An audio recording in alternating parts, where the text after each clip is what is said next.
வணக்கம் நேயர்களே. இன்றைய விவாத அரங்கம் நிகழ்ச்சியில் சந்திப்பதில் மகிழ்ச்சி. இன்றைய விவாத அரங்கத்தில் அதிமுக பொதுச் செயலாளர் ஜெயலலிதா அவர்களுடைய சொத்து குவிப்பு வழக்கு மேல்முறையீட்டு மனுவினுடைய தீர்ப்பு இந்த திங்கட்கிழமை வெளியானது.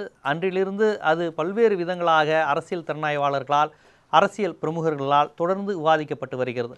அந்த வகையில் இந்த மேல்முறையீட்டு மனு தீர்ப்பு சரியானதா, குமாரசாமி அவர்கள் கொடுத்த கணக்கு, அவர் பார்த்த கணக்கு இதெல்லாம் சரியானதா என்பது குறித்து சமூக இணையதளங்களில் பல்வேறு விதமான கணக்குகள் வெளிவந்து கொண்டிருக்கின்றன. ஏற்கனவே நீதியரசர் அக்னிஹோத்ரி ஒரு முறை கொடுத்த இதன்படி வருமானத்திற்கு அதிகமாக 10 விழுக்காடு சேர்த்து கொள்வது ஒன்றும் தவறில்லை என்கின்ற ஒரு தீர்ப்பை முன் உதாரணமாக காட்டி அவர் இந்த வழக்கில் அதிமுக பொதுச் செயலாளர் ஜெயலலிதா அவர்கள் வெறும் 8 விழுக்காடு மட்டுமே வருமானத்திற்கு அதிகமாக சேர்த்திருக்கிறார். ஆகவே இது சொத்து குவிப்பு வழக்காகாது, சொத்து குவிப்பு குற்றமாகாது என்று சொல்லி அவர் உட்பட 4 பேரையும் விடுதலை செய்தது. ஆனால் அவர் கொடுத்த தொகையின் அடிப்படையிலே, அதாவது நீதிபதி குமாரசாமி அவர்கள் அளித்த தொகையின் அடிப்படையில் பார்த்தால் கூட இது 70 விழுக்காடை தாண்டுகிறது, வருமானத்திற்கு அதிகமாக 70 விழுக்காடை தாண்டுகிறது என்று வாட்ஸ்அப், ஃபேஸ்புக் போன்ற இணையதளங்கள் மூலமாக இந்த கணக்கினை காட்டி தொடர்ந்து செய்திகளாக வந்து கொண்டிருக்கின்றன. இந்த சூழ்நிலையில் இந்த தீர்ப்பினை மேல்முறையீட்டிற்கு கர்நாடக அரசு கொண்டு செல்ல வேண்டும் என்கின்ற கருத்து வலுத்து வருகிறது. அரசு வழக்கறிஞராக வாதிட்ட ஆச்சாரியா அவர்களும் அதனை வலியுறுத்தி வருகிறார். திமுக, காங்கிரஸ், அது மட்டுமல்ல மார்க்சிஸ்ட் கம்யூனிஸ்ட் கட்சி போன்ற கட்சிகளும் மேல்முறையீட்டை செய்ய வேண்டும், மதிமுக போன்ற கட்சிகளும் இன்று கூறியிருக்கிறார்கள். இந்த தீர்ப்பை பற்றி முழு விவரம் வரும் வரை பல்வேறு கட்சிகள் இன்னும் கருத்து கூறாமலே இருக்கிறார்கள். ஆனால் சில கட்சிகள் மட்டும் வாழ்த்து வெளிப்படையாக தெரிவித்திருக்கிறார்கள். இதை நாம் எவ்வாறு பார்க்க வேண்டும்? மேல்முறையீட்டு மனு என்பது இது கொண்டு செல்ல வேண்டிய அவசியம் இருக்கிறதா? குமாரசாமியின் தீர்ப்பு முழுமையானதா? இதை எவ்வாறு பார்க்க போகிறோம் என்பது குறித்து மிக விரிவாகவே இன்றைய விவாத அரங்கத்தில் பார்க்க இருக்கிறோம். இந்த விவாத அரங்கத்தில் தங்களுடைய கருத்துக்களை தெரிவிப்பதற்காக அண்ணா திராவிட முன்னேற்ற கழகத்தினுடைய மூத்த பிரமுகர், முன்னாள் சட்டமன்ற உறுப்பினர் மருத்துவர் சமரசம் அவர்கள் நமது அரங்கிற்கு வந்திருக்கிறார்கள். பாரதிய ஜனதா கட்சியை சேர்ந்த அரசியல் திறனாய்வாளர் ராம சுப்பிரமணியன் அவர்களும் இந்த விவகாரத்தில் ஒரு வழக்கறிஞராக அவர் தரப்பு கருத்துக்களை முன்வைக்க இருக்கிறார். திராவிட முன்னேற்ற கழகத்தை சேர்ந்த வழக்கறிஞர் மோகன் அவர்களும் இது குறித்து அவர் தரப்பு வாதங்களை முன்வைக்க இருக்கிறார். காங்கிரஸ் கட்சியினுடைய மூத்த பிரமுகர் எர்னஸ்ட் பால் அவர்களும் இந்த பிரச்சனை குறித்து அவர் தரப்பு, அவர் சார்ந்த இயக்கம் சார்ந்த கருத்துக்களை மிக விரிவாக பேச இருக்கிறார். இவர்களுடன் இணைந்துதான் இன்றைய விவாத அரங்கம் பயணிக்க இருக்கிறது. சார், உங்கள்கிட்டமிருந்தே ஆரம்பிப்போம். இப்போ இந்த மேல்முறையீடு அப்படின்னு பார்க்குறப்ப கிட்டத்தட்ட ஏடிஎம்கே, பிஜேபி தவிர்த்து மற்ற எல்லா கட்சிகளும், திமுக, மதிமுக, பாமக, காங்கிரஸ், சிபிஎம், அவங்க தான் முதல்ல சொன்னது. எல்லா கட்சியிலும் இது மேல்முறையீடு போயே ஆகணும் அப்படின்னு இந்த அளவுக்கு அவங்க சொல்கிறாங்க. இந்த விஷயத்தை எப்படி பார்க்குறீங்க? மேல்முறையீடு தேவையா, அப்படி பார்க்குறீங்க? முதல்ல உங்களுக்கு நன்றி சொல்லணும். அதாவது நான் பிஜேபியினுடைய அஃபிஷியல் ஸ்போக்ஸ் பர்சன் இருந்தாலும் கூட இந்த விஷயத்தை பொறுத்த வரைக்கும் I am a professional, I M N independent. நான் ஏன்னா 4 வருஷமாக இதை பற்றி நான் ஜெயலலிதா தரப்பில் இருக்கக்கூடிய வாதங்கள் சரியானது, அவங்க மேலே கேஸ் போட்டதே தப்புங்கிற மாதிரி நான் பேசிக்கொண்டே இருந்தேன். அந்த வகையிலே தான் நீங்கள் ஆரம்பத்தில் சொன்ன போல் as a professional, as an advocate நான் இந்த விஷயத்தை நான் பார்க்கின்றேன். முதல்ல இந்த கேஸ் மேல்முறையீடு செய்ய வேணுமா, முடியுமா அப்படின்னு கேட்டால் முடியும். ஒரு ஸ்பெஷல் லீவ் பெட்டிஷன் அப்படிங்கிற மாதிரி டெஃபினட்டாக அது பண்ணுவதற்கு வாய்ப்புகள் இருக்கின்றன. ஆகவே அது இல்லைன்னு நான் மறுக்க முடியாதுங்கிறத நம்ம முதல்ல தெளிவுபடுத்த விரும்புகின்றேன். அது யார் செய்யலாம் அப்படின்னா கர்நாடகா கவர்மெண்ட் செய்யணும். அது 3 மாதத்துக்குள்ளே செய்யணும் ஜட்ஜ்மெண்ட் வந்ததுலேருந்து. இரண்டாவதாக அது பண்ணலை அப்படின்னு சொன்னால் சுப்பிரமணிய சுவாமிக்கு அந்த உரிமை உள்ளது, ஏன்னா அவர் தான் முதல்ல இந்த கம்ப்ளைண்ட் கொடுத்தவர். மூன்றாவதாக யாருன்னா திரு அன்பழகன் அவர்கள் இதுக்கு முறையீடு செய்யலாம். ஏன்னா அவரும் ஒரு பார்ட்டி டு தி கேஸ் அப்படின்னு 2003 தெளிவாகிவிட்டது. ஆகவே இந்த விதத்தில் தான் பார்க்கும்பொழுது அவங்க 3 பேருக்குமே அந்த உரிமை இருக்கின்றது அப்படிங்கிறத சொல்லிடுறேன். ரெண்டாவதாக இந்த கேஸில் இருக்கக்கூடிய இந்த அம்மையார் ஜெயிச்சது சரியா தவறா அப்படின்னு, அந்த ஜட்ஜ்மெண்ட் சரியா தவறா அப்படின்னு ஆரம்பத்தில் ஒரு கேள்வி கேட்டீங்க. இது 100% ரைட். அதே சமயத்தில் ஒரு சில குளறுபடிகளும் இதில் இருக்கின்றன. குமாரசாமி தீர்ப்பில் சில குளறுபடிகளும் இருக்கின்றன. அதனால் இந்த ஃபைனலாக அந்த ஜட்ஜ்மெண்ட் மாறப்போகிறது இன்னும் கிடையாது அப்படிங்கிறது தான் என்னுடைய அபிப்பிராயம். ஏனென்றால் இதில் நான் நிறைய பிறகு எல்லா விஷயம் நண்பர்களோடு பேசும்பொழுது பல விஷயங்கள் நான் எடுத்து சொல்ல விரும்புகின்றேன். டெஃபினட்டாக இந்த 852வது பக்கத்தில் அவருடைய கால்குலேஷன் என்பது ரொம்ப தவறு. அதாவது 24,17,31,274 ஒரு கணக்கு போடுறார் அவர். அது என்னன்னு பார்த்தா ரொம்ப சிம்பிள் அரித்மெட்டிக்கல் மிஸ்டேக் அது. முதல்ல இந்தியன் பேங்க் ஜெயா பப்ளிகேஷன் வாங்கினது 1.5 கோடின்னு எடுத்துட்டு இருக்கார். அதை நீங்கள் 15ன்னு போட்டிங்கன்னா அந்த கணக்கு கரெக்டாக வரும். 15 கோடி அது 15 கோடி இல்லை ஆக்சுவலாக 1.5 கோடி தான் அது. ஒரிஜினலாக 1.5 கோடி தான். இது இன்னும் இந்த கணக்கு அவர் தப்பாக போட்டார். அதே நேரத்தில் இன்னொரு இடத்துல வேற ஒரு இடத்துல இவர் வந்து குறைவாக காமிச்சிருக்காரு. ஆக்சுவலாக 2 கோடியே அந்த பணம் அப்படி பார்த்தீங்கன்னா கிட்டத்தட்ட 12 கோடியாக இருக்கணும். அதை வந்து 24 கோடின்னு போட்டார். ஸோ இது வந்து டெஃபினட்டாக இது அரித்மெட்டிக்கல் எரர் அப்படிங்கிற சந்தேகமே இல்லை. ஆனால் ரொம்ப முக்கியமான விஷயம் என்னென்னா பேஜ் 851 அதில் என்ன சொல்லுகின்றார் என்றால், besides accused have also borrowed a loan from private parties, those loans have not been taken into consideration அப்படிங்கிறது ரொம்ப முக்கியமான வார்த்தை. அது எவ்வளோ வருதுன்னு பார்த்தீங்கன்னா அவர் கொடுத்த கணக்கிலேயே போட்டிங்கன்னா அதுவே 14.7 கோடி ரூபாய்கள் வருது. ஸோ இந்த கணக்கு 14 இப்போ இவங்க சொன்னது 14 குறைவு. அப்போ இந்த இதை ஆட் பண்ணிங்கன்னா இந்த மிஸ்டேக் போட்டிங்கன்னா 12ன்னு வருது. இப்போ நீங்கள் இந்த 14ன்னு எடுத்துட்டிங்கன்னா அப்போ வந்து இந்த 8% கிடையாது, ஒன்றும் கிடையாது, இன்னும் இன்ஃபேக்ட் மைனஸாக போகிறது. புரியுறதா? வருமானத்துக்கு அளவு கூட சொத்து சேர்க்கலங்கிறீங்க. Yes exactly. அதில் ஏதோ செலவு பண்ணிட்டாங்கிற மாதிரி தான் வரும். ஆகவே இது 14.7. அப்புறம் இந்த கணக்கில் வந்து ஒரு 2 கோடி நீங்கள் 1.5 கோடி ஆட் பண்ணணும். அப்படி போட்டிங்கன்னா இது வந்து இந்த கணக்கு 8% அந்த கணக்கே கிடையாது, 0 ராதர் மைனஸ். ஆகவே இவர் என்ன சொல்றாருன்னா இவர் 2த்தையும் சொல்லுகின்றார். இருந்தாலும் நான் நேஷனலைஸ் பேங்க்ஸ் ஒண்டி எடுக்கிறேன் சார். இவர் கிளீனாக அக்செப்ட் பண்ணிக்கிறார். பிரைவேட் பார்ட்டிஸில் வாங்கின லோனை எடுத்துக்கணும்னு சொல்றாரு. சொல்லிவிட்டு ஆனா நான் இதை ஒண்டி தான் எடுத்துக்கிறேன்னா என்ன சார்? அது நீங்க வந்து you cannot have the cake and eat it. Kumaraswamy அவர்கள் தீர்ப்பை விமர்சனம் படுத்துறீங்க, ஆனா உங்களுடைய விமர்சனத்துக்கு எதிர்மறையா இன்னும் குறைச்சு சொல்லியிருக்கணுங்கிறீங்க. எக்ஸாக்ட்லி. இதை பாருங்களேன், நான் படிச்சு காமிச்சு நானா படிக்கிறேன் சார். இது என்னோட கற்பனையில உதிச்சதே கிடையாது. Though besides accused have also borrowed a loan from private parties, தனியாக இருக்கிறவங்கள்ட்டையும் வாங்கியிருக்காங்க. those loans have not been taken into consideration அப்படின்னா அர்த்தம் அதெல்லாம் எடுத்துக்கலன்னு அர்த்தம். அதையும் சொல்றாரு எவ்வளவுன்னு. ஒன்று அக்யூஸ்டு வந்து 29 முதல்ல வந்து ஒரு 1லேருந்து 4 வரைக்கும் அந்த ஃபார்ம்ஸ் எல்லாம் பாரோ பண்ணினது எவ்வளவுன்னா 7,35,00,000 46,000 அப்படிங்கிற ஒன்று.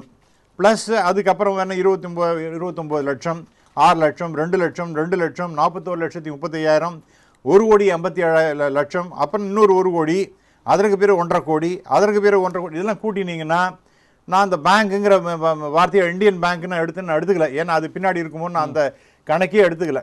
அப்படி போட்டிங்கன்னா இதுவே உங்களுக்கு 14.7ன்னு வருது. 2வது பாயிண்ட்டு நான் முன்பு சொன்னது போல் இந்த இதுலேயே ஒரு 1.5 கோடிக்கு குறைவாக காமிச்சிட்டாங்க. அப்போ இது பார்த்தீங்கன்னா டெஃபினட்டாக இது எங்கே இருக்குது இது 8% கிடையாது, ஒன்றும் கிடையாது. ஆகவே பிரைமா ஃபேசி இந்த கேஸில் பாயிண்ட்ஸை சரியாக சொல்லியிருக்கின்றார். ஆனால் அந்த கணக்கில் கோட்டை விட்டார். இதை நீங்கள் எடுத்துட்டீங்கன்னா இந்த அம்மாவுக்கு இந்த ஒன்றுமே கிடையாது அப்படிங்கிற மாதிரி தான் வந்திருக்கணும். ஆனால் வந்து தானே வரல. This is what it is. அப்புறம் பின்னாடி இன்னொரு முக்கியமான விஷயங்கள் இன்னும் இது ஒண்டி தான் நிற்கலை. இன்னும் சில விஷயங்கள் இன்கம் டேக்ஸை பற்றி பின்னாடி என்ன செக்ஷன் எந்தெந்த இடத்துல இருக்குங்கிறது நான் சொல்லுகின்றேன். அதெல்லாம் எடுத்துட்டீங்கன்னா எஸ் அதையும் எடுத்துக்கணுங்கிறார், ஆனால் எடுத்துக்கல. அப்படிலாம் எடுத்தீங்கன்னா அது ஒரு பெரிய கோடி கணக்கில் வருது. ஸோ அப்படி பார்த்தீங்கன்னா அவங்க வந்த வருமானத்துக்கு குறைவாக தான் சேர்த்துருக்காங்க. Exactly, that is what the legal position is. கரெக்டாக கணக்கு போட்டிங்கன்னா அதெல்லாம் நான் அப்புறம் 3வது இன்னொரு ஒரே ஒரு செகண்ட் நான் முடிச்சுடுறேன், மற்ற அப்புறம் கேளுங்க. அடிப்படை அந்த கேஸ் என்ன சார்? கான்ஸ்பிரசி, அதாவது கூட்டு சதி. எடுத்த உடனே சொல்லிட்டார் கூட்டு சதி என்பது கிடையாது. 4 பேர் ஒரு வீட்டுக்குள்ள இருந்தாங்கன்னா அவங்களாம் சேர்ந்து எல்லாரும் கூட்டு சதி பண்றதுதான். அப்ப நம்ம 4-5 பேர் அதெல்லாம் கிடையவே கிடையாது. செக்ஷன் 120B கிரிமினல் ஐபிசி அது வந்து கிடையவே கிடையாது அப்படிங்கிற மாதிரி தெளிவாக சொல்லிட்டார். அப்புறம் இந்த மாதிரி இருக்கிறதுல ஒரு உங்களுக்கு கிரிமினல் இன்டென்ஷன் அப்படிங்கிறது இருக்கணும். That is what is known as mens rea. அதுவும் கிடையாதுன்னு சொல்லிட்டார். அப்பவே இன்னசென்ட்டா நடந்ததுங்கறீங்களா? அது இப்ப கிரிமினல் இன்டென்ஷன் இல்லனா இன்னசென்ட்டா பண்ணது இல்ல அது நார்மலா ஒண்ணுமே இன்னசென்ட் இக்னரண்ட் அதெல்லாம் ஒண்ணும் கிடையாது சார். கிரைமுக்கு வந்து இன்டென்ஷன் வேணும். அதுதான் அது சார் இந்த கோர்ஸ் ஆஃப் இதுல நிறைய விஷயங்கள் நடந்திருக்கு. அதுல வந்து அதுக்கு நீங்க அதாவது இப்ப அவர் சார்ஜ் பண்ண என்ன சார் முன்னாடி ட்ரையல் கோர்ட்ல 120B தானே சொன்னாரு. அந்த அடிபட்டு போயிடுது. அப்புறம் ப்ரிவென்ஷன் ஆஃப் கரப்ஷன் ஆக்ட் அப்படின்னு வரும்பொழுது எங்கே இருக்க கரப்ஷன்? யார்ட்டையோ வாங்கினாங்களே பணம், ஒன்றும் அது மாதிரி ஒன்றுமே இல்லை. ஆகவே அசட்ஸை நீங்கள் இப்போ எவ்வளோ வாங்கியிருக்கீங்க, எவ்வளோ இருந்தது, எவ்வளோ இல்லை அப்படிங்கிறத ரொம்ப தெளிவாக இந்த கணக்கெல்லாம் போட்டு பார்த்தீங்கன்னா இருந்த பணத்தை விட அந்த அம்மா குறைவாகவே இருந்திருக்கு. கண்டிப்பா. அதாவது குமாரசாமி அவர்கள் கணக்கு தப்பாக தான் போட்டிருக்காங்க நீங்கள் சொன்ன மாதிரி. ஆனால் நீங்கள் சொல்கிற மாதிரி தொகை வந்து கூட வரல, அந்த வருமானத்துக்கு விட குறைவான சொத்து தான் அவங்க சேர்த்துருக்காங்க. இதில் சொத்து குவிப்புங்கிற பேச்சுக்கே இடம் இல்லைங்கிறார். எப்படி? பாவம் கேட்கவும் பாவமாக இருக்கிறது, அதை பார்ப்பதற்கும் பாவமாக இருக்கிறது.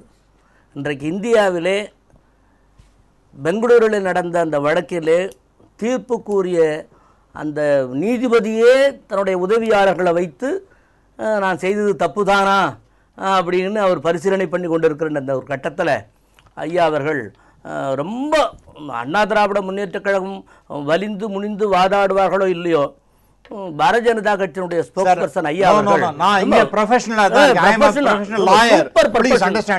அதை விட என்ன ஒரு படி மேலே அவர் வாயிலிருந்து வந்த வார்த்தைகளினுடைய காதுகளுக்கு அப்படியே ரிங்காரம் விட்டுக்கிறதுன்னா, இவங்க சொன்னதே தப்புங்க, அந்த அம்மா சொத்தே சேர்க்கல, மாசத்துக்கு 1 ரூபாய் சம்பளம் வாங்கி வருஷத்துல 12 ரூபாய் வாங்குறது 5 வருஷத்துக்கு 60 ரூபா தாங்க அப்படின்னு அவர் சொல்வது இந்த ஊடகத்தை பார்த்து கொண்டிருக்கிற பொதுமக்களும் மக்களும் இதை கேட்டுக்கொண்டு தான் இருப்பார்கள், சந்தோஷப்படுவார்கள், மிகுந்த சந்தோஷப்படுகிறார். நானே திருப்பி சார் நீங்க பேசுறப்ப நாங்க வாய் திறக்கிறோம். அது பிறகு நாங்க சொல்லுவதெல்லாம் தவறு செய்தார்களா இல்லையா என்பது நீதிபதியினுடைய தீர்ப்பு. அப்ப குன்ஹா, இந்த மைக்கேல் டி குன்ஹா என்ற ஒரு நீதிபதி, இந்த மாதிரி கீழமை நீதிமன்றங்கள் எல்லாம் தேவையா என்று கூட மக்கள் யோசிக்கிறார்கள். இப்பொழுது கீழமை நீதிமன்றம் தேவையா? இன்னொரு இடம் சுப்ரீம் இருக்க, ஹைகோர்ட் இருக்க, தேவையா? ஹைகோர்ட்டுக்கு மேல சுப்ரீம் இருக்க, தேவையா? ஏன்னா இதெல்லாம் இப்படியே போதே. ஒருத்தர் சொல்றாரு இந்த பேங்க்ல வாங்கின கடத்தை மட்டும், இவர் தான் சொல்றாரு, ஹைகோர்ட் நீதிபதி தான் சொல்றாரு, பேங்க்ல வாங்கின கடத்தை மட்டும் எடுக்கிறேன், கையில வாங்கின கடத்தெல்லாம் விட்டுறேன். கையில வாங்கின கடை என்ன, பேங்க்ல வாங்கின கடை என்ன? அப்புறம் பேங்க்ல வாங்கின கடை 1%. அதாவது தவறு நடந்திருக்கிறது, மறைக்க பார்த்திருக்கிறார்கள், ஒழிக்க பார்த்திருக்கிறார்கள், விடுதலை செய்ய பார்த்திருக்கிறார்கள். அவசர கோலத்திலே நீதிபதி அள்ளித்தளித்த இந்த கோலங்கள் தான் நீதிபதியுடைய ஸ்தானத்திற்கு, நீதி அரசர் என்ற ஸ்தானத்திற்கு, நீதியை நம்பி பல்லாயிரக்கணக்கான பல கோடி மக்கள் இந்த இந்தியாவிலே வாழ்கிறோமே, அதற்கே ஒரு முற்றுப்புள்ளி. ஆம், 11ஆம் தேதி ஒரு கருப்பு நாள் பெங்களூரிலே நடந்தது. அந்த கருப்பு நாள் தான் நீதி வழுவா மன்னர் வாழ்ந்த தமிழ்நாட்டில் இருக்கிற பாண்டிய மன்னன் அவன் கண்ணகி கொண்டு வந்து என் புருஷனா கல்வன், யாரோ கல்வன்னா அவன் பார்த்தான், ஐயோ தப்பு பண்ணிட்டு செத்துட்டான்.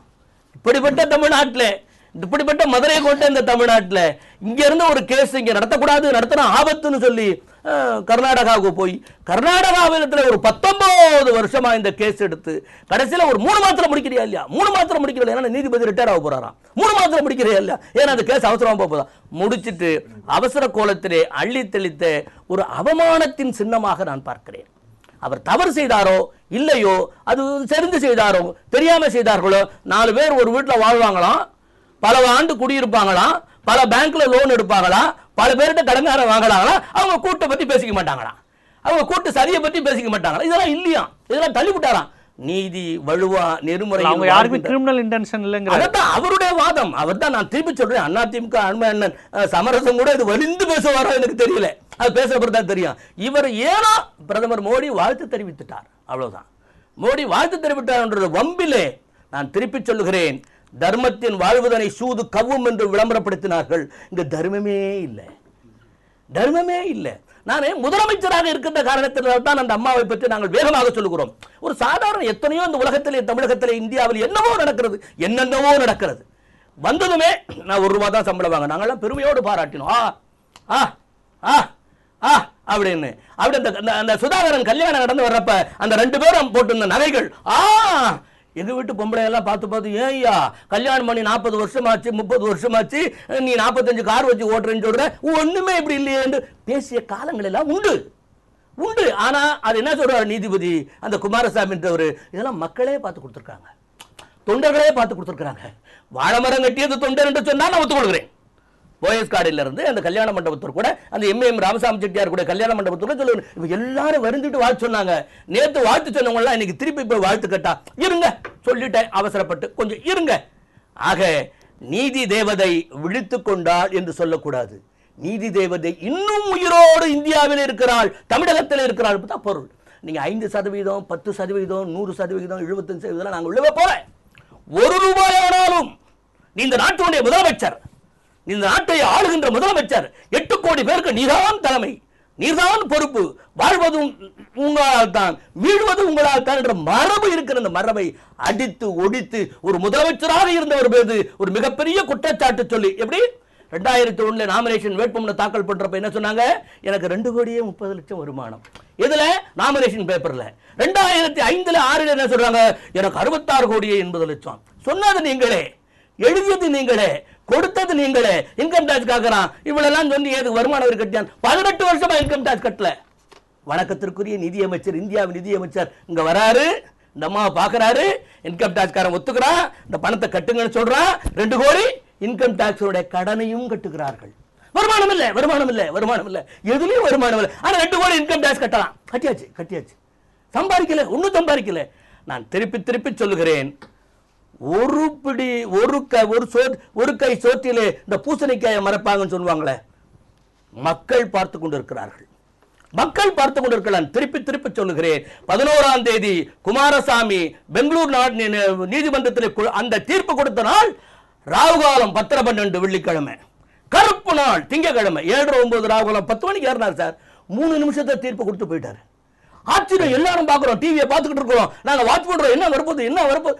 3 நிமிஷம் ஃபடாபட், இதை நான் தள்ளுபடி பண்றேன், இதை நான் தள்ளுபடி பண்றேன், இதை நான் தள்ளுபடி பண்றேன். இந்தியா வல்லமை உள்ள இந்தியாவாக இருந்தால், ஒரு சத்திய பிரமாணப்படி இந்தியாவாக இருந்தால், அவர் சொல்வது அப்படியே உண்மை இருந்தால், இவரை நம்ம குன்காவை தூக்கல மாட்டணுமா? அதாவது இந்த ஆக ஒரு நாடகம் நடத்தி இருக்கிறார்கள். அந்த நாடகம் விரைவிலே அம்பலமாகும் நடுரோட்டிலே. கண்டிப்பாக. அதாவது இவ்வளவு வருமானமே இல்லாமல் வருமான வரி ஒன்னே கட்டுறாங்க, இந்த மாதிரி பல்வேறு விஷயங்களை சொன்னது, ₹1 வருமானம் எல்லாமே முரண்பாடா இருக்கு. இவர் குன்கா கொடுத்ததுலேருந்து 3 மாதத்துல இப்படி ஒரு மாறுபட்ட, முற்றிலும் அதிலிருந்து முழுக்க மாறின ஒரு தீர்ப்பு வருமா? எந்த வித இதுவும் இல்லாமல் எதிர் தரப்பு வாதம் வைக்க வாய்ப்பு இல்லாமல் இப்படி பல்வேறு சிக்கல் வருது. எப்படி பார்க்குறீங்க நீங்கள்? ஆத்திரம், அவசரம், அங்கலாப்பு, பொறாமை, வயிற்றெரிச்சல், இதெல்லாம் ஒன்று சேர்ந்து புனையப்பட்டது தான் இப்போ பேசுகிற பேச்செல்லாம். ஒரு வழக்கு தீர்ப்பு வழங்கிவிட்டது என்று சொன்னால், அந்த அரசாங்க தரப்பிலே போட்டிருக்கின்ற ஆச்சாரியா, அவர் அதிலே முதலில் இருந்தவர், இடையில் வெளியேறியவர், திரும்ப இப்பொழுது போட்ட பிறகு இந்த தீர்ப்பில் இந்த குற்றங்கள் இருக்கிறது என்று அவர் நீதிமன்றத்திற்குத்தான் சொல்ல வேண்டும், ஊடகங்களுக்கு சொல்லக்கூடாது. ஊடகங்களுக்கு எந்த வகையிலும் வரக்கூடாது. நீதிமன்றத்தை நீதிபதி அதுக்காக நிர்ணயம் செய்திருக்கிறவருடைய ஒரு இது விளையாட்டு. ஒரு நண்பர்கள் விருந்து வச்சாங்களாம், வாங்கன்னு விருந்து கூப்பிட்டான், எல்லாரும் போனாங்க. எதுக்கியா விருந்துன்னா, எனக்கு ₹1 லாட்டரியில் ₹1 லாட்டரியில் ஒரு கோடி விழுந்துடுச்சு, அதுக்கு தான் விருந்தோன்னா. அப்படியா, சரி அப்படின்னு சொல்லிட்டு எல்லாம் சாப்பிட்டான்னு பிற்பாடு, யாருக்கு என்ன எப்படி இது எனக்கல்ல அப்படின்னா, வேறு யாருக்குன்னா, நண்பருக்குன்னா. எங்கேயா அவருன்னா, அந்த பணம் சீட்டு தொலைஞ்சு போச்சான், அதுக்கு தான் நான் விருந்து வச்சேன்னா. புரியுதுங்களா? ஒரு நண்பருக்கு ₹1 1 கோடி விழுந்துச்சு, அது தவறி போச்சு லாட்ரி சீட்டு, அந்த கோடி வரல, வராதுக்கு இவர் விருந்து வைக்கிறார் லட்சக்கணக்கில் செலவு பண்ணி. அதுதான் இப்போ நடக்கிறது. இந்த வழக்கை பொறுத்தவரையிலும் எதிர்கட்சிகள் என்னென்ன பிளான் பண்ணி என்னென்ன செய்கிறாங்கன்றதெல்லாம் பார்த்து இருக்கும்போது அதுதான் நான் கேட்குறேன். ஒரு அன்பழகன் யார்? அன்பழகனுக்கும் அவர் என்ன ஜிபியா பிபியா இல்லை அட்டர்னி ஜெனரலா, எந்த வகையில் ஒரு தீர்ப்பு விஷயத்தில் எடுத்து சொல்கிறதுல ஈடுபட முடியும்? அவர் மனுதாரரா வழக்கறிஞர் அல்லாதவங்க இருக்க முடியாதா? அது ஏங்க ஒரு வழக்கில் அப்போ ஐயா பேசும்போது கூட அவர் சில விஷயங்களை சொன்னார், அதுக்கு பின்னாடி வரேன். மக்கள் பார்த்து கொண்டு இருக்கிறார்கள்னு சொன்னார். ₹1 சம்பளத்துக்கு முன்னாடி அந்த அம்மா பிச்சை எடுத்துக்கிட்டு இருந்தாலா? ரோட்டில் அலைஞ்சிக்கிட்டு இருந்தாங்களா? இல்லை, இப்போ 91 95 தானே கேஸ். இல்லைங்க, நீங்கள் எப்போ வேணால் கேஸ் இருக்கட்டுங்க. அதுக்கு முன்னே எவ்வளவு சொத்து, எவ்வளோ வருமான வரி கட்டி இருக்கிறார்கள் கவர்மெண்ட்டுக்கு? எங்கே போனது அது? ஏன் அதை நினைத்து பார்க்கவில்லை? அந்த அம்மா இதெல்லாம் அவங்க வழக்குல இத சொல்லிருக்காங்களா? திரைப்படத்தில் நடிக்கும் போது இருந்த பணம் அவங்க சொல்லலையே. சொல்லிருக்காங்க. 120 சினிமால இருந்திருக்காங்க, இப்ப நடிச்சிருக்காங்க. ஆனா இந்த கேஸ் கரெக்ட். வேட்புமனுல ஏன் சொல்லல? அட ஏங்க வேட்புமனுல சொல்றீங்க? ஏங்க இங்க என்ன எத்தனை சட்டக்குதுன்னா வீட்டுல 10 சட்டக்குதுன்னா 10மா போட்டுன்னு வர முடியும்? ஒரு சட்டை தான் போட்டுன்னு வர முடியும்.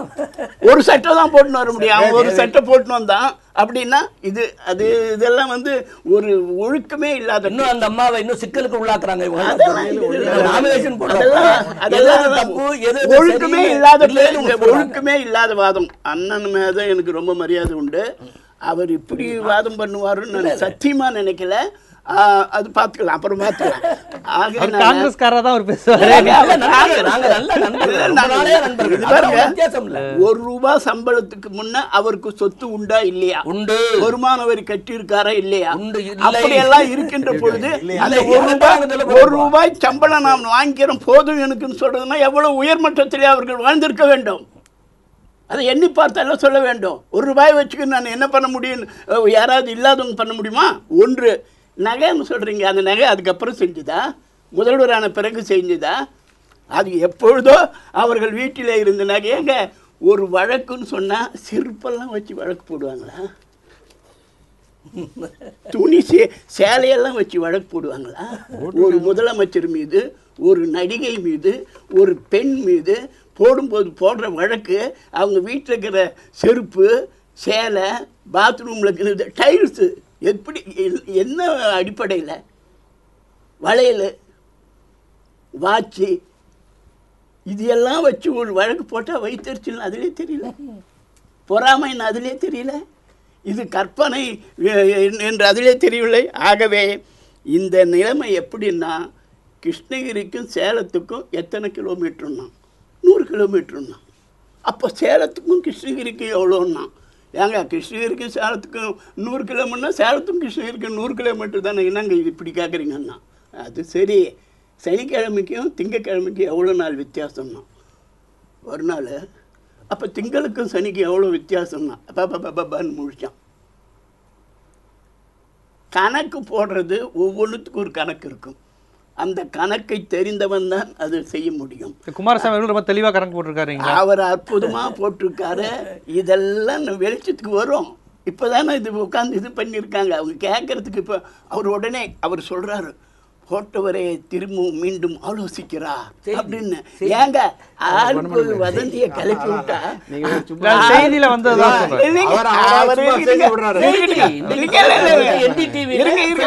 ஐயா, உண்மைதாங்க, நான் இல்லைன்னு சொல்லல.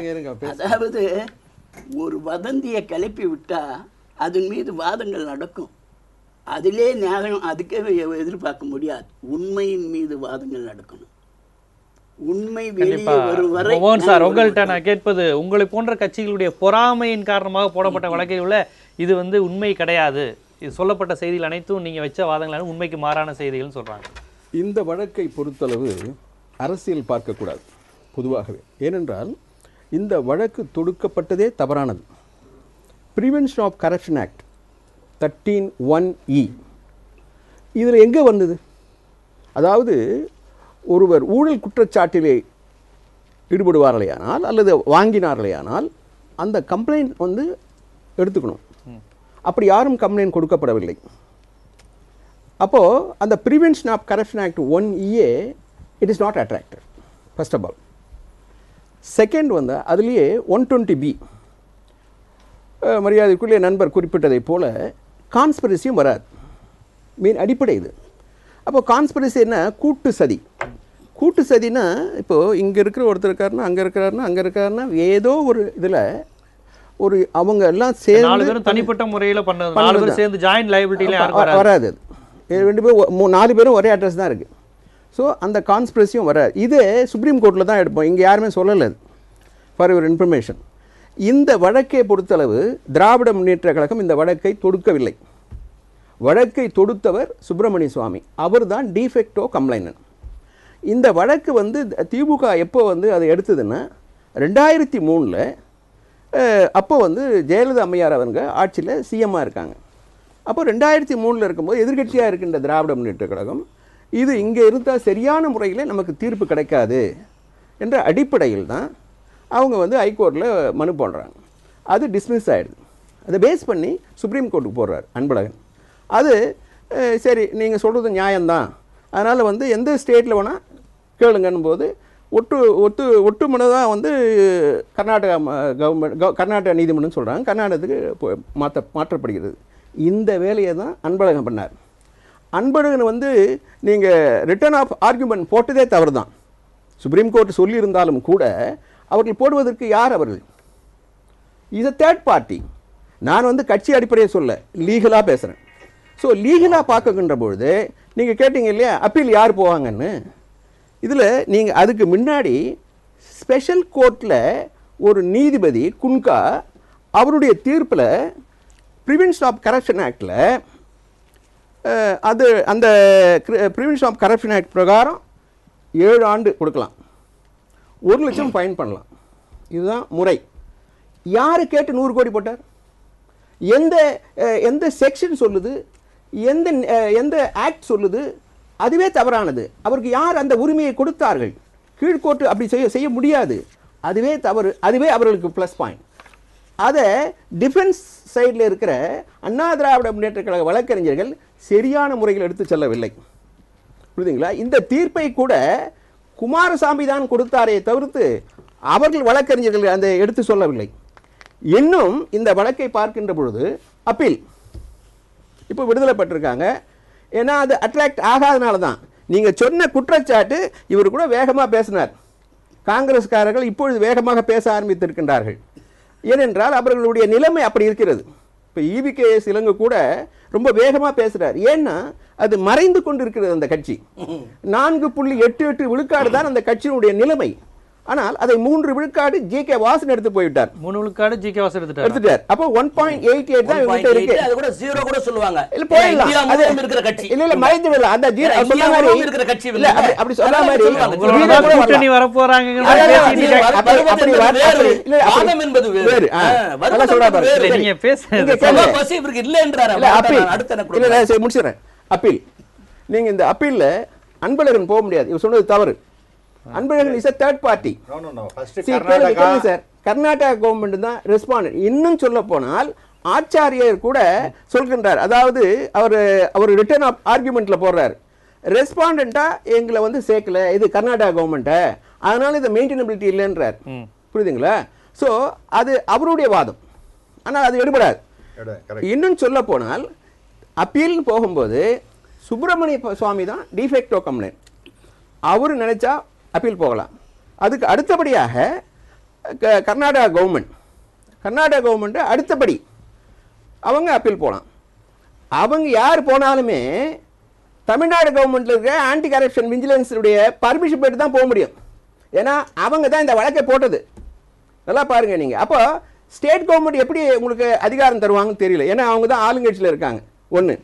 அதுக்கு சுப்பிரமணிய சுவாமி என்ன பண்ணுவார்னா அவர் ஒரு டைரக்ஷன் கேட்கலாம் சுப்ரீம் கோர்ட்டில்.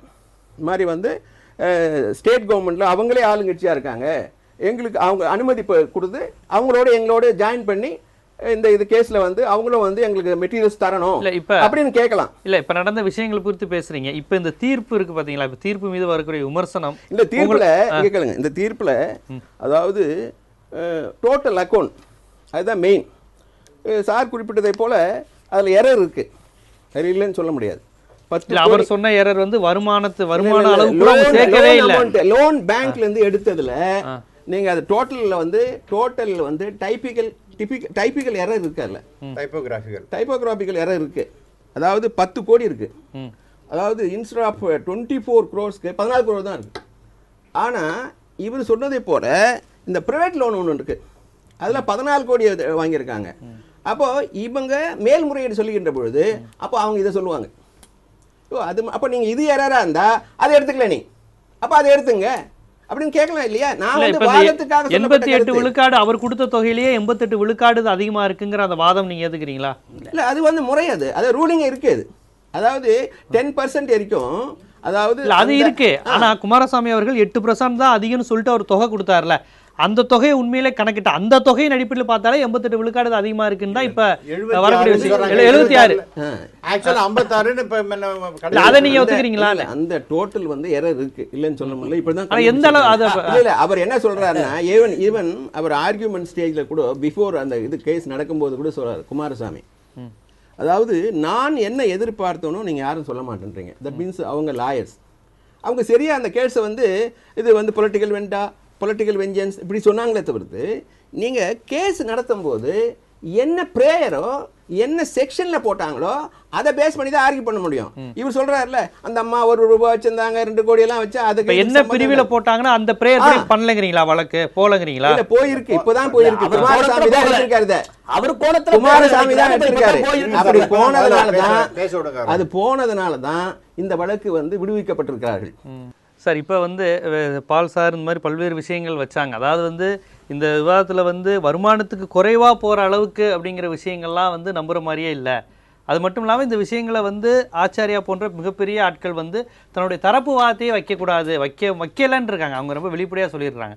ஏன்டா என்னை கேட்டாங்க, பவானி சிங் போய் ஒரு 27ஆம் தேதி தான் என்னை நியமித்தாங்க, என்னுடைய எழுத்துப்பூர்வமான வாதத்தை கேட்டாங்க, அதுக்கும் நேரம் குறைவாக கொடுத்தாங்க. அது மட்டும் இல்லை, எழுத்துப்பூர்வமான வாதம் மட்டுமல்லாமல் வாதாடுவதற்கு டைமே கிடைக்கல, 3 நிமிஷத்துல முடிச்சிட்டாங்க. 20 ஆண்டுகள் வழக்க 3 நாள். இது என்ன இது அப்படின்னு ஆச்சாரியா கேட்டிருக்கிறாரு. இது நீ இல்லை அதான் ஆச்சாரியா அவர் சொல்றது இது இப்படியே இருக்கட்டும். இது சுப்ரீம் கோர்ட்டில் சொன்னது. யார் 3 மாதத்தில் முடிக்கணும்னு நான் ஜெயலலிதா தரப்பில் சொல்லலை, அல்லது கர்நாடகா கை கழுவி விட்டாங்க. அதுதான் இவர் பியூட்டிஃபுல்லாக அவர் சொல்லியிருக்காரு. இது நீங்கள் அப்பாயின்ட் பண்ணுமே, நான் என்றைக்கு அப்பாயின்ட் பண்ணியிருக்கணும் இந்த கேஸை அட்மிட் ஆன உடனே அப்பீல் அட்மிட் ஆன உடனே பண்ணியிருக்கணும். அவங்கள கேட்குறாங்க. கேட்ட உடனே இது எங்களுக்கு ஒன்றும் சம்மந்தம் இல்லை, கேஸுன்னு வந்துருத்துங்க, அது வந்து பழைய கேஸில் யார் இருக்காங்களோ அவங்க தான் இதுக்கும் இருப்பாங்க அப்படின்னு ஒரு பதில் சொல்லிட்டாங்க. So it was a continuation of the trial அப்படிங்கிற மாதிரி தான் முதல் ஸ்டாண்டு. அதை ஹைகோர்ட்டில் போட்ட உடனே ஹைகோர்ட்டில் என்ன சொல்கிறாங்க, நோ அதெல்லாம் கரெக்டாக அவர் ஆர்கியூ பண்ணலாம், பவானி சிங்கை ஆர்கியூ பண்ண விடுங்கன்னு. சுப்ரீம் கோர்ட்டில் போகும்போது ஆர்கியூ நடந்துட்டு இருக்கும்போது அப்போ கேட்குறாங்க, அதுக்கு சுப்ரீம் கோர்ட் சொல்கிறது அது நடக்கட்டுங்க, அப்புறம் பின்னாடி பார்த்துப்போம் அப்படி தான் சொன்னாங்க. அதுக்கப்புறம் ஜட்ஜ்மெண்ட் ரிசர்வ்டுங்கும் போது சுப்ரீம் கோர்ட் சொல்கிறது இது வந்து அவர் அப்பாயின்ட் பண்ண தப்புங்கிற மாதிரி சொல்கிறது. இதை ஆனால் அடிப்படையாக இவர் கேள்வி கேட்குறாரு, நான் என்ன சுப்ரீம் கோர்ட்டை இதை டிஸ்மிஸ் பண்ணணும் அப்படின்னு பவானி சிங் இல்லை, எஸ்பிபியே இல்லை, எனக்கு கொடுத்த டைமே குறைவு, நான் ஆர்கியூ பண்ண முடியாது, ரிட்டன் ஆர்கியூமெண்ட்டாக தான் கொடுத்துருக்கேன், ஆக இதை டிஸ்மிஸ் பண்ணணும் அப்படிங்கிற மாதிரி சொல்கிறார். அது வந்து எடுபடாது. ஏன்னா நீங்கள் கர்நாடகா கவர்மெண்ட்டுக்கு டைம் கொடுத்தாச்சு, அவங்க பண்ணலை, அவங்க ஒரு இர்ரெகுலராக ஒரு எஸ்பிபியை போட்டிருக்காங்க அப்படின்னு வச்சுட்டா கூட இவர் வந்து அடுத்தது இப்போ இவர் எஸ்பிபியாக இருக்காங்களா இல்லையா? எஸ்பிபியே இல்லைங்கிற மாதிரி இல்லையே. he has been made as an SPP even for a day. ஏக் தின் கா சுல்தான்கிற மாதிரி ஒரு நாளைக்காக இருந்தாரா இல்லையா? அவர் அந்த 50 நாளைக்கு 18 பக்கத்தில் 50 பக்கத்துக்கு பதிலாக 18 பக்கம் கொடுத்தாரா இல்லையா? அதே மாதிரி இன்ஃபேக்ட் இதில் இப்போ சூப்பர் எஸ்பிபியாக மாறினது யாருன்னா அன்பழகன் தரப்பு தான். எப்படின்னா நீங்கள் கொடுங்கன்னு உடனே அடுத்த செகண்ட் கொடுத்தாங்க சார். 81 பக்கம் நீ மடன்னு அவங்க பாட்டு ரெடியாக வச்சு கொடுத்தாங்க. அப்போ வந்து they have taken over the position as super special public prosecutor. வழக்கறிஞர் அல்லாத ஒருத்தருக்கு வந்து மனுதாரராக இருக்க இது கிடையாது. அது உங்களுக்கு மனுதாரர் சார் அவரை பர்மிட் பண்ணாங்க. நான் அதையும் நான் சொல்கிறேன். சுப்ரீம் கோர்ட்டில் நீங்கள் பேசுங்க, நான் ஒரு நிமிஷம். ஆகவே இதெல்லாம் நம்ம விட்டுடுவோம் சார். நான் I am going into further details. நான் முன்னாடி சொன்னேன் அந்த ஜட்ஜ்மெண்ட்டில் என்ன சொல்கிறார், பினாமி டிரான்சாக்ஷன் எதுவும் கிடையாது. அதாவது முதல்ல மென்ஸ்ரியா கிடையாது, கூட்டு சதி கிடையாது, ப்ரிவென்ஷன் ஆஃப் கரப்ஷன் ஆக்ட் நான் முதல்ல அதை எடுத்து சொன்னேன், அப்புறம் நண்பர் அதை ரீட்ரேட் பண்ணார். ஆக இதெல்லாம் கிடையாதுங்கும் பொழுது அமௌண்ட் எவ்வளோன்னு பார்த்தா இது வந்து அவங்க போட்ட கணக்கை விட நான் ஒத்துக்கிறேன், ஆனால் நான் எடுத்துக்கலைங்கிறது இல்லை. சொத்து குவிப்பே நடக்கலைங்கிறப்ப இன்னசென்டா மென்ஸ்ரியாங்கிறதுக்கே ஒண்ணுமே கிடையாது. ஒண்ணுமே கிடையாது. அப்ப இல்ல அப்ப சொத்து குவிச்சிருந்தா தானே இதை பத்தி பேசணும். அதான் சார் இப்ப அதையே அவர் ஸ்பெசிஃபிக்கா சொல்றாரு. நீங்க ஆரம்பத்துல நீங்க வந்து ஜட்ஜ்மெண்ட் வந்து இருங்க ஒரு நிமிஷம் இருங்க. பிரிவென்ஷன் ஆஃப் கரப்ஷன் ஆக்ட் தான் நீங்க போட்டுருக்கீங்க. பிரிவென்ஷன் ஆஃப் கரப்ஷன்ல சொத்து குவிப்பு எப்படி வரும் சார்? அதுதான் நான் ஆரம்பத்துல சொன்னேன். That is wrong.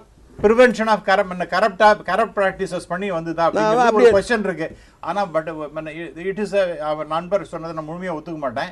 அதாவது ஒருத்தருக்கு பப்ளிக் சர்வெண்ட்னு வரும்பொழுது அதுல பணம் வந்திருக்குன்றதுன்னா எப்படின்னா அது வந்து நாட் பை நார்மல் மீன்ஸ் அப்படிங்கிற மாதிரி தான் எடுப்பாங்க. தட் மீன்ஸ் ஏதோ கரப்ஷன் இருக்குங்கிற மாதிரி தான் அஸ்யூம் பண்ணிப்பாங்க. அப்படிதான் பண்ணிப்பேன். That is the law. That is assumption தான்.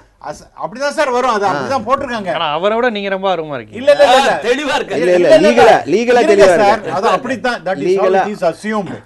ஆகவே அந்த போட்டாங்க. நீங்க வந்து முதல்ல அங்க கரப்ட் இது கான்ஸ்பிரசி இல்லைங்கும் பொழுது அதுல ஒன்று அடிபட்டு போறது. ஆகவே மென்ஸ்ரியா கிடையாது. இன்னொரு முக்கியமான பாயிண்ட் நான் இப்போ முதல்ல சொன்னதை விட்டேன். அடுத்தது இன்னொரு ரொம்ப ரொம்ப முக்கியமான ஜெயா பப்ளிகேஷன். அதை பற்றி அவர் வந்து கடைசியில் கணக்கு கொடுக்குறார். தயவுசெய்து பாருங்க. அது ஜெயா பப்ளிகேஷன் அண்டு நமது எம்ஜிஆர் 4 கோடின்னு எடுத்துக்கிறார். இவர் 860வது பக்கம். அவர் என்ன சொல்றாருன்னா income statement of Jaya publication இதெல்லாம் இன்கம் டேக்ஸ் ரிட்டர்ன் 91, 92, 95, 96 வரைக்கும் கொடுக்குறாங்க. 4,18,55,901. The above income tax returns were accepted. புரிஞ்சுங்களா? அதாவது 4,18,000 இது ஒண்டியே 4 கோடி. ஆனா இடையில அந்த பில் எல்லாம் தொலைஞ்சு போச்சுன்னு சொன்னாங்க. இருங்க சார் ப்ளீஸ். நான் இதெல்லாம் அதெல்லாம் வேற. அது வந்து நமது எம்ஜிஆர் இருக்குது. நமது எம்ஜிஆர் இது வந்து ஜெயா பப்ளிகேஷனுக்கு இல்ல. பப்ளிகேஷன் வேற, நமது எம்ஜிஆர். நமது எம்ஜிஆர் தான். நீங்க இருங்க சார். இதுல தான் 4,18,00,000. இது ரெண்டுத்தையும் சேர்த்து விட்டாரு. ஜெயா பப்ளிகேஷன் பிளஸ் நமது எம்ஜிஆர். நமது எம்ஜிஆர்ல என்ன சொல்றாங்கன்னா இன்கம் டேக்ஸ் அது அவரை ஒத்துக்கிறார். அதை ட்ரைபூனல் அப்படிங்கிறது நீங்கள் அக்செப்ட் பண்ணி கொடுத்தோன்னா அதை நீங்கள் அக்செப்ட் அது வந்து சுப்ரீம் கோர்ட் ஜட்ஜ்மெண்ட் படியே income tax tribunal has accepted something அப்படின்னா தட் இஸ் ஃபைனல். அதை நீங்கள் வந்து நம்ம குளறுபடி பண்ண முடியாது. அப்போ அந்த மாதிரி கேஸில் பார்த்தீங்கன்னா நமது MGR division of Jaya publication அதில் எவ்வளோ வருதுன்னா அவங்க கொடுத்த ஸ்டேட்மெண்ட்டு 14,10,10,000 அப்படின்னு 10 லட்சம் 14,10,35,000 ரூபாய். 1.5% ordered by the income tax commissioner appeal. மொத்தம் as accepted by the income tax commissioner appeals 13,89,19,475. So இப்போ இன்னைக்கு 13,89,00,000 ப்ளஸ் 4,18,00,000 போட்டிங்கன்னா 18,07,00,000 வருமானம்னு எடுத்துக்கணும். இவர் போட்டது 4 கோடி. அதை கழிங்க. இப்போ இது ஒரு 14 கோடி வருது. புரியுதுங்களா? ஆகவே இந்த கணக்கெல்லாம் நாம் இப்போ நீங்கள் எல்லாத்தையும் நீங்கள் கணக்கு அவர் பண்ண தப்புன்னா இந்த மாதிரி சில கணக்குகள்லாம் தப்பு. அதெல்லாம் நீங்கள் அக்செப்ட் பண்ணிக்கணுமா இல்லையா? ஆகவே எங்கே ஏன் சொத்து சேர்த்தாங்க அப்படிதான் நான் கேட்பேன். என்ன ஏன் சொத்தும் கிடையாது ஒன்றும் கிடையாது. அப்புறம் இன்னொரு முக்கியமான பாயிண்ட்டு இதில் இன்னொரு மிஸ்டேக் இவர் என்ன பண்ணியிருக்காருன்னு இவ்வளோலாம் கரெக்டாக ஜட்ஜ்மெண்ட்லாம் கொடுத்துட்டு மெயின் இஷ்யூன்னு சொல்கிறார் அவர். என்னன்னா இப்போ மென்ஸ்ரியா அதெல்லாம் கிடையாது. இதை வந்து குன்ஹாவோட ரிப்போர்ட் ஜட்ஜ்மெண்ட்லேயும் இருக்குது. சாலமன் வர்சஸ் சாலமன் நண்பருக்கு தெரியும். அதாவது ஒரு கம்பெனின்னு இருந்ததுன்னா it is a legal entity distinct from its members. அதான் அந்த சட்டம். அந்த ஜட்ஜ்மெண்ட்டு சட்டமும் கம்பெனிஸ் ஆக்டும் அப்படி தான் இருக்குது. சாலமன் வர்சஸ் அது கம்பெனி வேறு, இதை ஷேர் ஹோல்டர்ஸ்ன்னு இருக்காங்கன்னா அவங்க தனியாள் அப்படிங்கிற மாதிரி அவங்களையும். ஏன்னா அது ஒரு person, legal person. It is invisible, intangible, exist in contemplation of law. அதுதான் டெஃபனிஷன். அதுக்கு கண்ணால் பார்க்க முடியாது, இன்டான்ஜிபிள் தொட்டு தெரிஞ்சுக்க முடியாது, ஆனால் exist in contemplation of law. சட்டப்படி அது ஒரு பர்சன். அது சிட்டிசன் போல ஓட்டு போடுறதுக்கு ரைட் கிடையாது. ஆனால் இது இப்போ லீகல். இட் கேன் சூ அண்ட் சிட்டிசனுக்குரிய கேரக்டர் உண்டுங்கிறீங்க. சிட்டிசன் கிடையாது. அதாவது சிட்டிசனை நீங்கள் ஓட்டு போடலாம். ஏன்னா இதை உடம்புலேயே கிடையாது, உடம்பே இல்லை. ஆனால் அது பர்சன், சட்டப்படி அது ஒரு பர்சன்.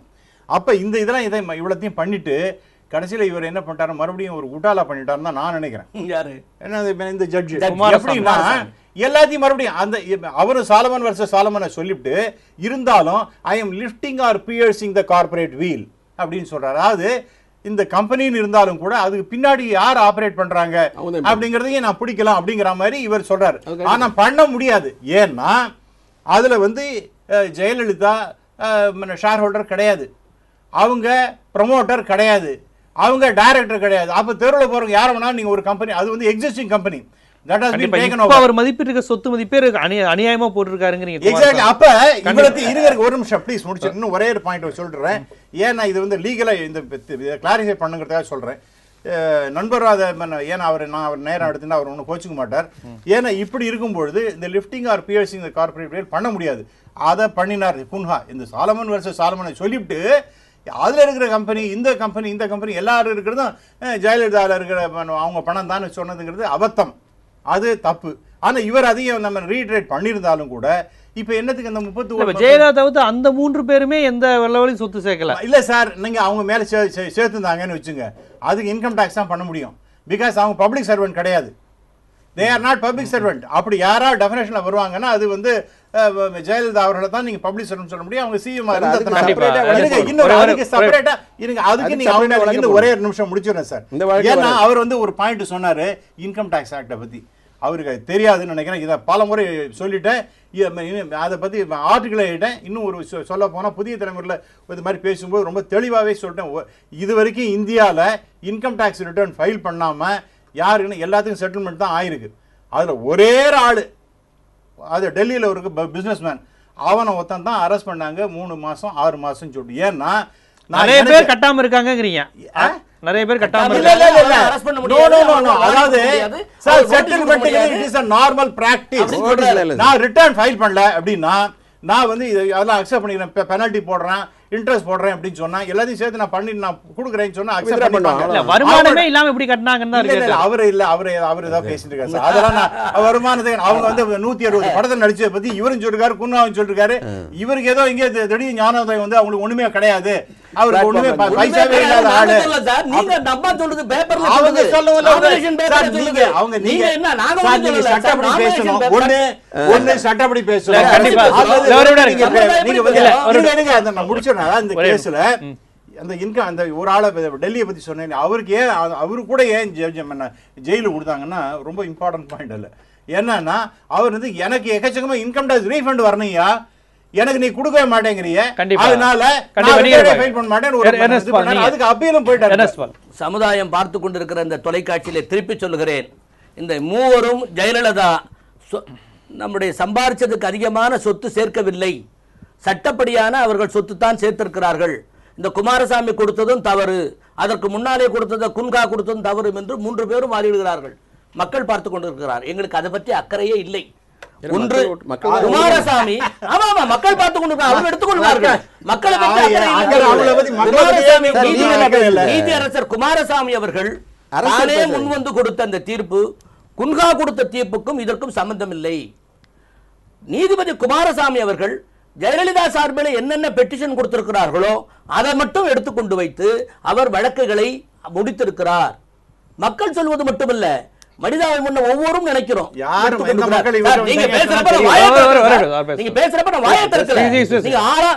ஆனால் இன்றைக்கு இந்த சமுதாயத்தில் 1 ரூபாய் சம்பளம் வாங்கின ஒரு முதலமைச்சர் எனக்கு 66 கோடி ரூபாய் வருமானம் என்று தன்னுடைய வேட்புமனுவிலே குறித்திருப்பது, முதலிலே கொடுத்தது 2,30,00,000, பிறகு கொடுத்தது 66 கோடியை என்று கொடுத்து விட்டு அதற்கு வரி கட்ட மாட்டேன் என்று 18 வருஷமாக இந்த இன்கம் டாக்ஸ் டிபார்ட்மெண்ட் இழுத்தடிச்சு கடைசியில நிதி அமைச்சர் வந்து உட்கார்ந்து பேசிய பிறகு அந்த போட்டோவெல்லாம் பத்திரிகைகளை பார்த்திருப்பீர்கள். அதற்கு பிறகு நிதியமைச்சர் டெல்லிக்கு போன உடனே இவர்கள் ஒரு வேட்புமனு தாக்கல், ஒரு மனு தாக்கல் செய்கிறார்கள் இன்கம் டாக்ஸ் ஆபீஸ்ல, பணம் கட்ட தயார், அவங்களோட இன்கம் டாக்ஸ் நான் வாங்கிக் கொள்ள தயார், இவங்க கட்டி முடிக்கிறார்கள். இது ஒரு கலை, இது ஒரு கலை. ஆனால் இதுதான் கேஸ் போடுவதற்கு உரிமை இல்ல, கேஸ் போடுவதற்கு பிரேமாபசி இல்ல, கேஸ் போடுவதற்கு எந்த இதுவும் இல்ல. ஐயா அவர்கள் வழக்கு அறிஞர், வழக்கு உரைஞரும் சொல்லியிருக்கிறார். நீதிபதியாக மன்னிக்கணும், கவர்னராக இருந்த கவர்னருக்கு ஒன்னும் தெரியல. அப்போ பிரேமாபசி இல்லாம ஒரு முதலமைச்சர் மேல கேஸ் போட உத்தரவு கொடுத்தாரு, தெரியல அவருக்கு. அவர் வழக்கறிஞரா என்ன? வழக்கறிஞர்கள் தான் எல்லாம் சொல்ல முடியும். ஒன்று. இரண்டாவது, இது எடுத்த முதலிலே அட்மிட் பண்ணலாமா வேணான்ற நீதிபதி யார், அவரு வழக்கத்துக்குரிய சம்பந்தம், அவர் சொல்றாரு இது பிரேமாபாஸ் இருக்கிறது, கேஸ் போடலாம். 15 நீதிபதிகள் இது 19 வருஷமாக தள்ளிவிட்ட பிறகு கடைசியிலே குன்கா என்ற ஒரு மனிதன், இது என்ன இது பார்த்துருவோம். இவங்க எவ்வளவுதான் அந்த வழக்காடு மன்றத்தில் நகைத்தாலும், எள்ளி நகைத்தாலும், எப்படியெல்லாம் பேசினாலும் பொறுமையாக இருந்து நான் சொல்லுகிறார், நான் சகித்துக் கொண்டு எல்லாம் கேட்டுக்கொண்டிருந்தேன். அப்ப கடைசியில தீர்ப்பு இவ்வளவு இவ்வளவு இவ்வளவு இவ்வளவு. ஏன் 100 கோடி நான் போடுறேன்னா இது மேலேயும் போடலாம், மேலேயும் போடலாம். அந்த காலத்தில் இந்த 66 கோடி ரூபாய்க்கு மதிப்பு இவ்வளவுதான், ஆகவே 100 கோடி போடுகிறேன். சும்மா வாயில வந்து அவர் சொல்றாரு 1 லட்சம் போடலாம், 1/2 லட்சம் போடலாம். சட்டம் இவங்க, அவரு சட்டம் தெரியாத நீதிபதி குன்கா அதுக்கு 100 கோடி போட்டாரு. ஏன் இப்ப 4 வருஷம் போட்டாரு? 7 ஆண்டு தகுதி. இந்த அம்மா பொம்பளை, இந்த அம்மாவுக்கு வியாதி நிறைய இருக்கு, ஐயோ பாவம் கஷ்டப்படுது, அவங்களே கடிதம் எழுதி கொடுத்துருக்காங்க குறைவா வேண்டான்னு, ஆகவே நான் 4 வருஷம் போடுறேன் அப்படின்னு குன்கா சொன்னதை இந்த நீதிபதி எடுத்துக்கொள்ளவே இல்லை குமாரசாமி. அவர் அவசர கோலத்தில் இந்த அம்மா விடுதலை பண்ணணும்னு ஒரே கோணம் 42 நாள் இவர் வாதிடலாம். முதல் வந்து அரசாங்க வக்கீலா வாதிடலாம், அப்புறம் அக்யூஸ் வக்கீலா வாதிடலாம். அதை விட அந்த கேஸ்ல ஒரு அருமையான ஒரு திருப்பம் என்னன்னா, விசாரணைக்கு அதிகாரி இருக்காருல்ல, அந்த விசாரணை அதிகாரி வந்து முதல் சொல்றாரு, இந்த அம்மாவுக்கு இப்படி இப்படி இப்படி இப்படி இப்படி இப்படி இப்படி இப்படி இந்த நாட்டிலே தமிழ்நாட்டில் நடக்குது இப்படி இப்படி, ஆகவே இவ்வளவு கோடி ரூபாய் இவங்க சேர்த்துட்டாங்க. அதே விசாரணை அதிகாரி அதே வந்து குமாரசாமி கிட்ட இல்ல குன்கா கிட்ட சொல்றாரு, மாத்தி அதெல்லாம் ஒண்ணும் இல்லையே, அந்த அம்மா எல்லாம் செய்யலையே. இந்த நாட்டில் உயிரோடு இருக்கிறார், அந்த அதிகாரியும் உயிரோடு இருக்கிறார், மக்கள் அவரை பார்த்து கொண்டுதான் இருக்கிறார்கள். ஆனால் இதெல்லாம் ஒரு படி மேலே போய் கடைசியில ஒரு தீர்ப்பு, ஒரு நீதிபதி ஒரு தீர்ப்பு கொடுக்கிறார். என்ன தீர்ப்பு கொடுக்கிறாரு? இந்த அம்மா விடுதலை, இந்த அம்மா விடுதலை. ரைட்டு. கணக்கில் இவங்க இவ்வளவு ஈஸியா சொல்றாங்க பாருங்க, 3 பேரும் கணக்கில் எரர், அட மிஸ்டேக், அது டைப்பிங் மிஸ்டேக். கொலைகாரனுக்கு எப்படி டைப்பிங் மிஸ்டேக் கொடுத்தா கொலை கொடுத்து தூக்கு கொடுத்துருவீங்களா? என்ன கற்பழிப்பு பண்றானே, பெண்களை கற்பழிப்பு பண்றானே, நீ ஸ்பெல்லிங் மிஸ்டேக் டைப்பிங் மிஸ்டேக் பண்ணா விட்டுடுவா? சார் அவர் எங்க பேசுறாரு சார்? எங்க எல்லாம்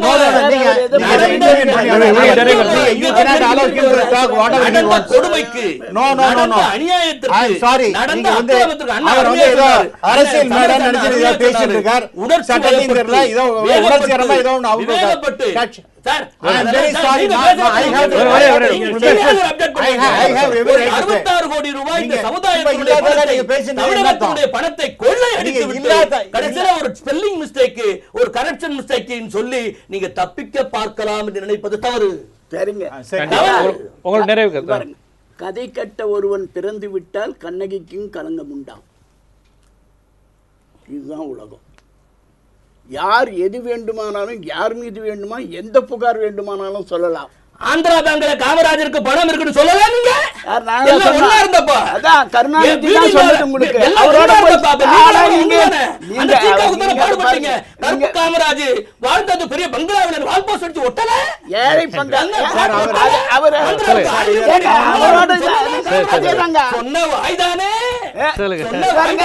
சார் எல்லாரும் காமராஜர் ஆயிட முடியாது, எல்லாரும் காமராஜர் ஆகவே முடியாது. அப்புறம் ஏன் காமராஜர் அது ரெண்டு பேரும் ஒத்துக்கிறீங்க, ரெண்டு பேருமே ஒத்துக்கிறீங்க. நீங்க தானே எல்லாரும் காமராஜர் ஆக முடியாது.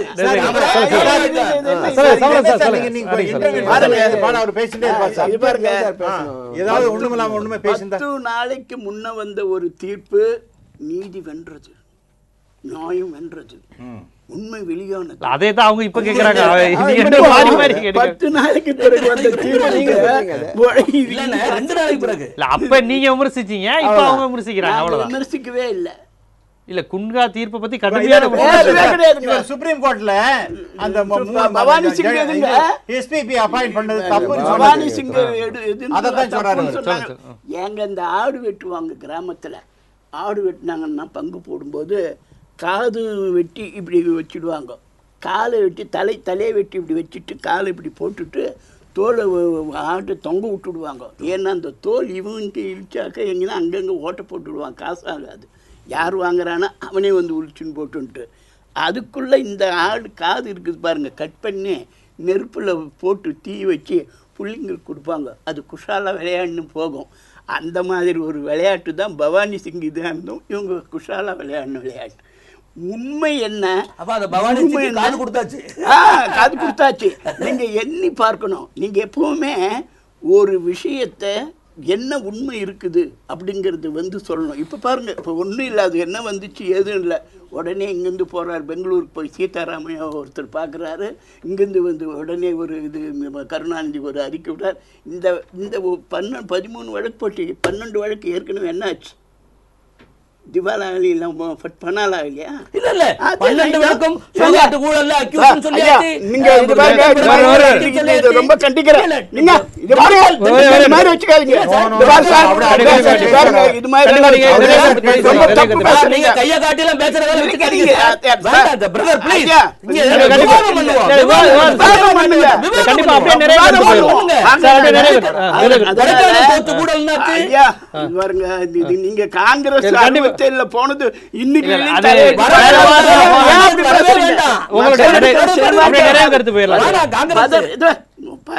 பதர் எப்படி வேணாலும் இருக்கும், அவ்வளவுதான். கதிர் அப்படி இருக்க முடியாது, தலை குனிஞ்சுதான் இருக்கும். கண்டிப்பா இந்த தீர்ப்பு மிக சரியான தீர்ப்பு, மிக சரியான தீர்ப்பு.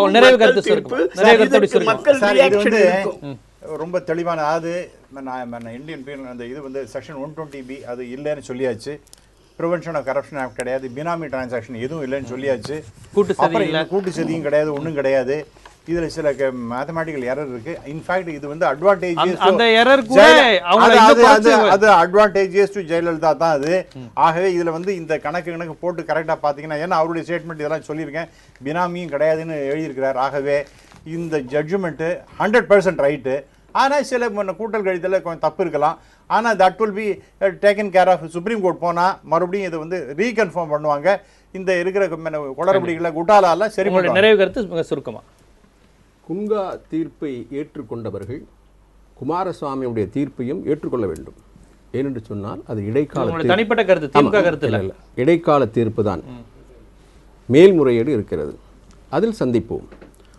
இதில் என்னென்ன இருக்கோ சரி. நீங்கள் பார்த்தீங்கன்னா கீழ்கோர்ட், ஸ்பெஷல் கோர்ட், அதாவது டிஸ்ட்ரிக்ட் கோர்ட், அதுக்கப்புறம் ஹைகோர்ட், அதுக்கப்புறம் சுப்ரீம் கோர்ட். இப்போ கீழ்கோர்ட்டில் வந்து சில எரர்கள் வரும், அதுதான் கிரவுண்ட்ஸாக போட்டு அது அப்பீல் இது போவாங்க எங்கள் ஹைகோர்ட்டுக்கு. இதுலேயும் எரராக இருந்தால் சுப்ரீம் கோர்ட் போவாங்க. இல்லை, கண்டிப்பாக இருக்குது. அதாவது கிரவுண்ட்ஸ் அடிப்படை, அதாவது இதில் எது விடுபட்டிருக்கிறதோ, இப்போ நான் சொன்ன ஏற்கனவே குறிப்பிட்டதை போல குன்கா 100 கோடி ஃபைன் போட முடியாது இதில். ஏன்னா 66 கோடி தான் இதில் வந்து இன்வால்வ்டு. நீங்கள் மார்க்கெட்டிங் வேல்யூ பொறுத்து பிஸ்னஸ் கிடையாது நீதிமன்றம். புரியுதா உங்களுக்கு? நீதிமன்றம் நீங்க என்ன கேஸ் என்னவோ அரசியல், தயவு செய்து அரசியல் நுழைக்காதீங்க, என்ன வந்து அரசியல் சேர்த்துறாதீங்க. ஏன்னா ஆஸ் a lawyer தான் நான் சொல்ல முடியும் இந்த வழக்கை பொறுத்தளவு. நீங்க ஏதாவது ஒரு வழக்கை போட்டுட்டு இதெல்லாம் அதே மதிப்பு தானா? அதே மதிப்பு தான். எத்தனை வருடத்துக்கு முன்னாடி இருந்தாலும் அதே மதிப்பு தான் கிடையாது.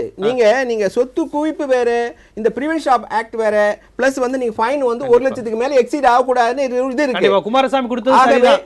இல்ல நான் வந்து இது இடைக்கால தீர்ப்பு. கண்டிப்பா உங்களுடைய நிறைவு கருத்து சுருக்கமா. இந்த குமாரசாமி கொடுத்தது நீதிக்கும் நிதிக்கும் இடையே உள்ள தீர்ப்பு என்று என் மனசாட்சி சொல்லுகிறது.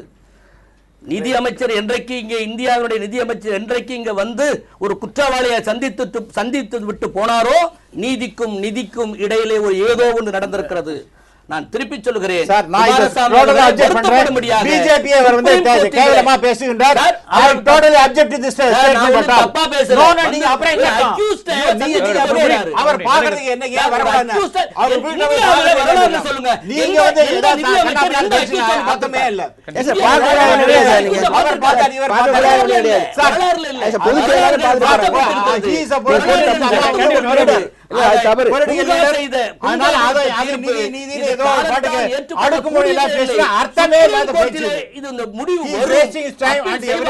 வரும் நியாயம் கிடைக்கும். இன்றைய விவாத அரங்கம் நிகழ்ச்சியை பொறுத்தவரை இந்த சொத்து குவிப்பு வழக்கை பொறுத்தவரை குன்கா கொடுத்த தீர்ப்பு, குமாரசாமி அவர்கள் கொடுத்த தீர்ப்பு, இதில் மேத்தமெட்டிக்கல் எரர் இருக்கிறதா, இதை நாம் எவ்வாறு பார்க்க வேண்டும் என்பதெல்லாம் குறித்து பல்வேறு அரசியல் திறனாய்வாளர்கள் பார்வையில் பல்வேறு கோணங்களில் இந்த விவாதம் நடத்தப்பட்டது. இந்த விவாத அரங்கில் கலந்து கொண்டு தங்களது கருத்துக்களை தெரிவித்த அண்ணா திராவிட முன்னேற்றக் கழகத்தைச் சேர்ந்த முன்னாள் சட்டமன்ற உறுப்பினர் மருத்துவர் சமரசம் அவர்களுக்கும், பாரதிய ஜனதா கட்சியை சேர்ந்த ராமசுப்பிரமணியன் அவர்களுக்கும், திராவிட முன்னேற்றக் கழகத்தை சேர்ந்த மோகன் அவர்களுக்கும், காங்கிரஸ் கட்சியினுடைய முக்கிய பிரமுகர் எர்னஸ்ட் பால் அவர்களுக்கும் எங்களுடைய விவாத அரங்கம் நன்றியை தெரிவித்துக் கொள்கிறது.